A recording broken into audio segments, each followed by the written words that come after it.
मगर हम और तो और चलाए रहे, हम भी हैं साथ में कि हम दो हमारे दो, हम दो हमारे दो,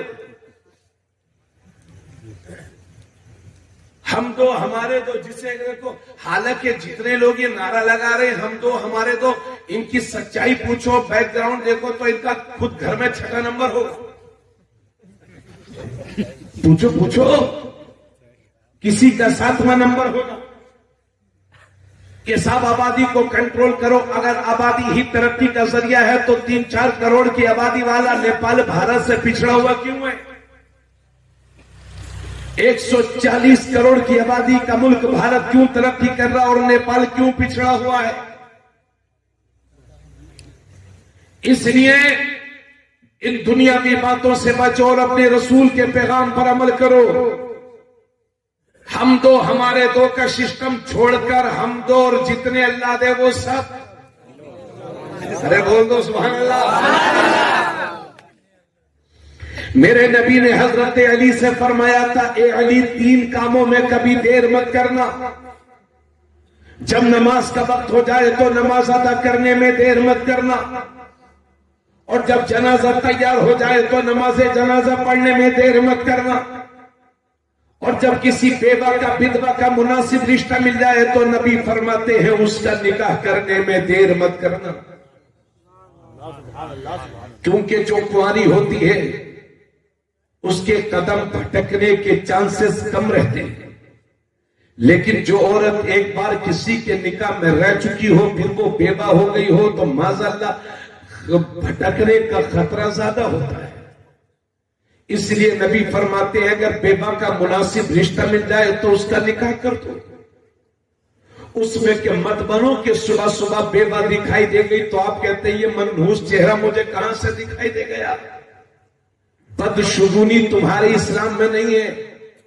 खुद मेरे नबी ने 25 साल की उम्र में अगर पहला निकाह किसी से किया है तो 40 साल की बेवा हजरत खदीजतुल कुबरा से किया है, और कयामत तक के लिए बेवाओं की इज्जत में 4 चांद लगा दिए। मेरे नबी की आमद से पहले औरतों को, बेवाओं को मनहूस समझा जाता था, आज भी मनहूस समझा जाता है। मेरे नबी की आमद से पहले बेटियों को जिंदा दफन किया जाता था, मर्डर होते थे बेटियों के, आज भी होते हैं, कल भी होते थे। आज नारा लगाया जाता है बेटी पढ़ाओ बेटी बचाओ, लेकिन ये खोखले नारे हैं, हम इसका बारहा तजर्बा कर चुके हैं। और कोई दिन अखबार में ऐसा नहीं है जिस दिन बेटियों की इज्जत के लूटने की खबरें न आती हो, उनके साथ छेड़खानी की खबरें न आती हो। सही मानों में अगर इन औरतों की इज्जत में 4 चांद किसी ने लगाए हैं तो वो मदीने वाले मुस्तफा हैं, मेरे नबी की साथ है। खुद मेरे नबी का अमल ये था कि जब मेरे नबी तशरीफ फरमा होते और हजरत फातिमा आती तो मेरे नबी अपनी जगह से उठ जाते और अपनी जगह पर सैयदा फातिमा ज़हरा को बिठा करके दुनिया को बता देते कि बेटियों का अदब इस्लाम में कितना जरूरी है। अभी चंद महीने पहले भारत का सुप्रीम कोर्ट ये कहता है कि बाप की जायदाद में बेटियों का हक है, ये भारत का सुप्रीम कोर्ट कहता है। लेकिन मुसलमानों, तुम फख्र करो कि तुम उस नबी के मानने वाले हो कि भारत का सुप्रीम कोर्ट जो आज बोल रहा है 1400 साल पहले वही मदीने के दारुल हुकूमत से तुम्हारे नबी दुनिया को मैसेज दे रहे हैं और फरमा रहे हैं कि जिस तरह से बाप की जायदाद में उसके बेटों का हक है, इसी तरह से उसकी बेटियों का भी हक है। नारे तकबीर, नारे तकबीर, नारे रिसालत, मसलके आला हजरत, सरकारे दो आलम कॉन्फ्रेंस, नारे तकबीर, नारे रिसालत। बात समझ में आ रही है कि नहीं भाइयों? मगर कितने लोग कहते हैं यहां पर जिन्होंने बेटियों का हक दिया हो, मुजरिम की हैसियत से खड़े होंगे वो लोग जो अपनी बेटियों का हक मांगते हैं। गलत माहौल में रह करके गलत रस्में हमारी कौम में आ चुकी है। खुदारा होश के नाखून लो मुसलमानों।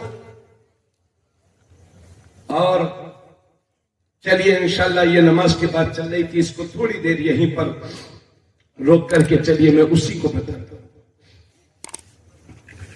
बेटों का हक क्या है और बेटियों का हक कितना है। अगर 2 बेटे हैं और 1 बेटी है, 1 बेटा और 1 बेटी है, तो माल के 3 हिस्से होंगे। 2 हिस्से बेटे को दिया जाएगा, 1 हिस्सा बेटी को दिया जाएगा।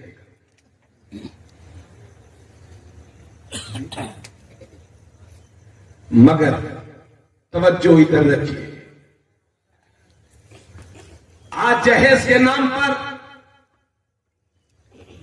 इंटरनेशनल भिखारी भी मौजूद हैं और जमीनें बेच बेच कर देने वाले भी मौजूद हैं। अगर शादी ब्याह में बढ़ती हुई ये फजूल रस्में और यही हमारी कौम की फजूल खर्ची अगर इसी तरह से जारी रही तो आने वाले वक्त में बहुत पछताओगे, रोगे रो। आपको मालूम नहीं है, अगर किसी की 4 बेटियां जवान हैं तो रातों में लोगों से छुप छुप करके रोया करता है। बाहर निकल करके बेटियों के सामने से बाहर हो करके छुप छुप करके रोया करता है कि काश ये मेरी 4 बेटी, कैसे इनकी शादी होगी। इतनी लंबी लंबी रस्में हमारे यहां बना रखी है।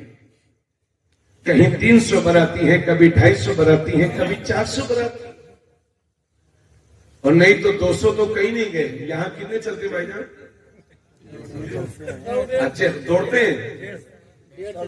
हाँ चलो, स्टूडेंट्स तो अच्छा ही है, अच्छा ही है, गनीमत है। और ऐसी फजूल खर्ची कि शादी में जाएंगे, एक साहिबा, एक खातून हमें मिली तो हमने उनकी बेटी की शादी थी, मैंने पूछा आपकी बेटी की शादी हुई तो कैसी रही शादी? कहने लगे मुआवजा बहुत अच्छी रही और खाना बहुत स्टैंडर्ड था, 5 कम 100 रंग के खाने थे। ये जुमले थे, 5 कम 100 रंग के। मैंने कहा कुछ नहीं, क्यों क्या कहा वहां जाता है जहां लोग सुने। पेट है कि इंडिया गेट, अरे कितना खाओगे? 20 रुपए के पानी की बोतल को थोड़ा सा पिया, थोड़ा सा फेंका और थोड़ा से हाथ धुलिए। अपने घर में कभी 20 रुपए की बोतल ला करके पानी ना पिया होगा, लेकिन जहेज में शादियों में जाकर के फजूल खर्ची करने की हमारी कौम की आदत हो गई है। आज मैं आपसे पूछूं कि सबसे बेहतरीन शादी कौन सी है, तो आप कहेंगे हजरत जिसमें 10 लाख खर्च हो, जिसमें 15 लाख खर्च हो, जिसमें गाड़ी मिले, 4 पहिया मिले, जिसमें कई तरह के आइटम हो, स्टैंडिंग में खाना हो, वो शादी बेहतरीन है। लेकिन सुने कौम अपने नबी का पैगाम। आपके नबी, मेरे नबी फरमाते हैं कि सबसे बेहतरीन और सबसे ज्यादा बरकत वाली शादी वो है जो कम से कम खर्च में मुनक्किद हो जाए। अरे कम से कम बोल तो दो सुभान अल्लाह। सबसे बेहतरीन शादी वो है जो कम से कम खर्च में मुनक्किद हो जाए। बड़ा अजीब लग रहा होगा आपको काम, मौलाना साहब आप चाहे जितना बोल लो मगर जो चल रहा वही होगा। मगर हमने भी सोच रखा है इंशाल्लाह अपनी कौम के सामने अपने नबी की बातें जरूर रखेंगे। इधर सुनते रहो मेरी बात गौर से। नबी करीम सल्लल्लाहु अलैहि वसल्लम ने इरशाद फरमाया, एक सहाबी आए मेरे नबी की बारगाह में और अर्ज करते हैं, या रसूल अल्लाह मुझे एक इज्जत वाली मनसब वाली औरत पसंद आ गई है, बहुत खूबसूरत है, दौलत वाली है, इज्जत वाली है, या रसूल अल्लाह मैं उससे शादी करना चाहता हूं, मगर या रसूल अल्लाह उसके बच्चे नहीं होते। तो नबी करीम सल्लल्लाहु अलैहि वसल्लम ने फरमाया उससे शादी न करो। फिर वो सहाबी अर्ज करते हैं, या रसूल अल्लाह मुझे बड़ी इज्जत वाली मनसब वाली एक औरत मिल गई है, मैं उससे निकाह करना चाहता हूं, मगर या रसूल अल्लाह उसके बच्चे नहीं होते। नबी फरमाते न करो।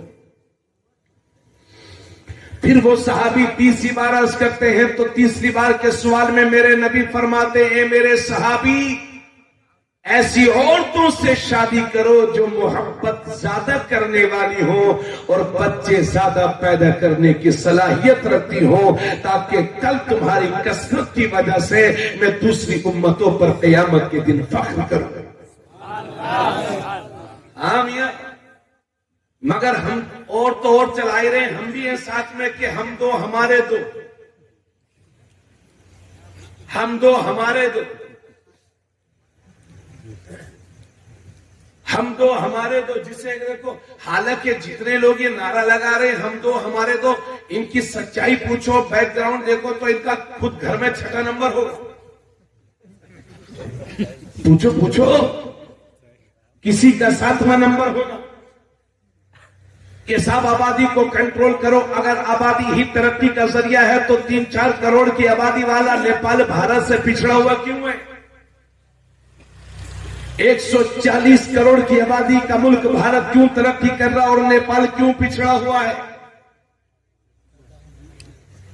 इसलिए इन दुनियावी बातों से बचो और अपने रसूल के पैगाम पर अमल करो।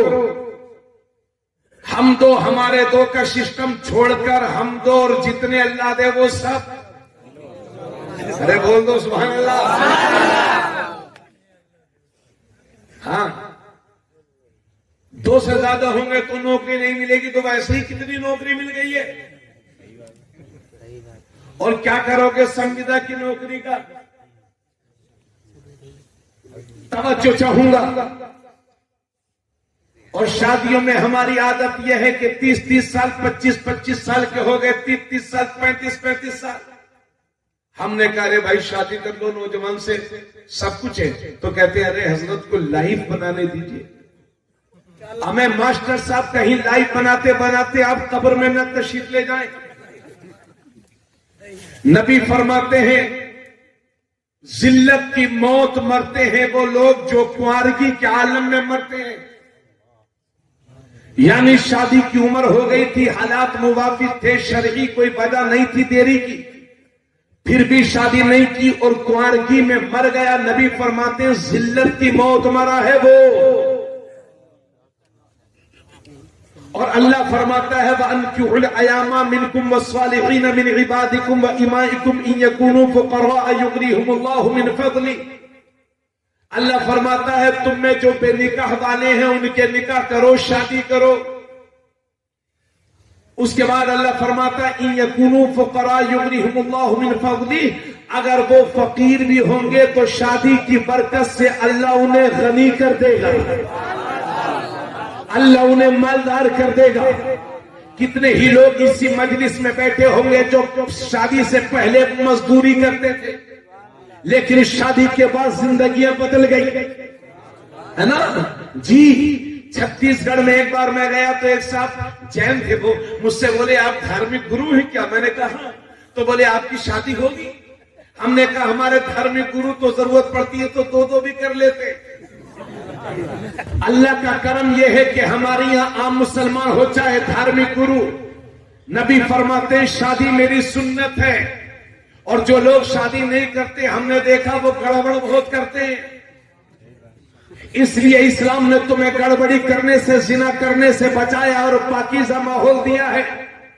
क्योंकि शादी करने के बाद इंसान के अंदर तकवा बढ़ जाता है, इंसान की इज्जत महफूज हो जाती है। खुद नबी फरमाते हैं जिसकी शादी हो गई उसका आधा ईमान ऐसे ही महफूज हो गया, और आधे ईमान के बारे में वो अल्लाह से डरे। और साथ ही साथ नबी ये भी फरमाते हैं कि जिसके बच्चे जवान थे और उनसे जिना हो गया और सही वक्त पर उनके बाप ने शादी नहीं की थी, जिना हो गया, तो नबी फरमाते हैं जितना गुनाह जानी और जानिया को मिलेगा उतना ही गुनाह उसके उन माँ बाप को मिलेगा जिन्होंने सही वक्त पर अपने बच्चों की शादी नहीं की थी। इसलिए मेरे दोस्त शादियों को इतना सस्ता कर दो, इतना सस्ता कर दो कि जिना मुश्किल हो जाए। मगर आज की समाज में तो जिना आसान है, शादी महंगी। खुदा अपनी कौम पर तरस खाओ। और आज तुम दूसरे के लिए अच्छा सोचोगे, कल मेरा रब तुम्हारे लिए भी कोई अच्छा सोचने वाला पैदा फरमा देगा।